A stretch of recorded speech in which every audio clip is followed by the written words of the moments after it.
कहता है working capital, फिर दोबारा वर्किंग कैपिटल, ध्यान रखिएगा करंट एसिड्स करंट लायबिलिटी का यूज होना है। ट्रेड पेबल 1,80,000 रुपए का है। अदर क्या लिखा है, अदर, अदर करंट लायबिलिटी। जब लिखा होता है अदर, तो जितनी भी करंट लायबिलिटी होती है उसमें जितनी भी करंट लायबिलिटी होती है बाकी की ऐड कर लेती है। अब हमारा ट्रेड पेबल और अदर करंट लायबिलिटी, हम इन दोनों को जोड़ लेंगे।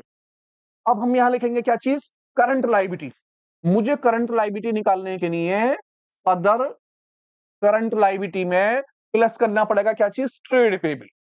या ट्रेड पेबल के अलावा कोई भी करंट लायबिलिटी हो तो हम प्लस कर लेंगे।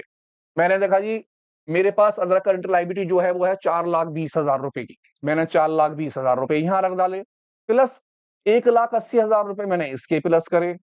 तो इस तरह से मेरी जो करंट लायबिलिटी हो गई वो कितने की हो गई, 4 और एक 5 और एक 6 लाख रुपए की हो गई।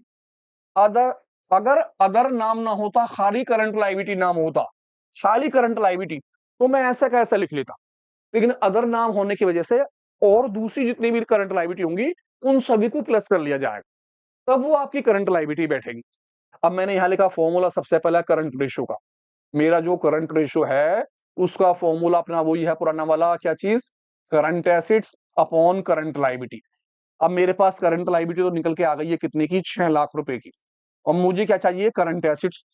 अब मैं करंट एसिड्स कैसे निकालूं, तो आप क्या कहेंगे, भैया वर्किंग कैपिटल दे रखा है, जी हाँ, आप वर्किंग कैपिटल का इस्तेमाल करेंगे। आप कहेंगे current assets minus current liability. Working capital 18 lakh रुपए है, तो मैंने इसके नीचे लिख दिया 18 लाख रुपए इक्वल टू, मेरे पास करंट लायबिलिटी है तो मैंने करंट एसिड्स के नीचे तो एज इट इज लिख दिया, और करंट लायबिलिटी के नीचे लिख दिया 6 लाख रुपए।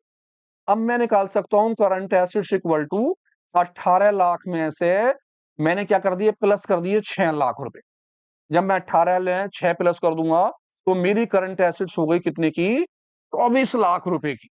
इस तरह से मेरे पास करंट एसिड्स आ जाएंगी 24 लाख रुपए की।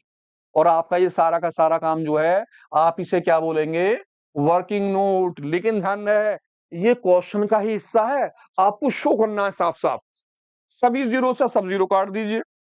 अब आपके पास बचा 24/6।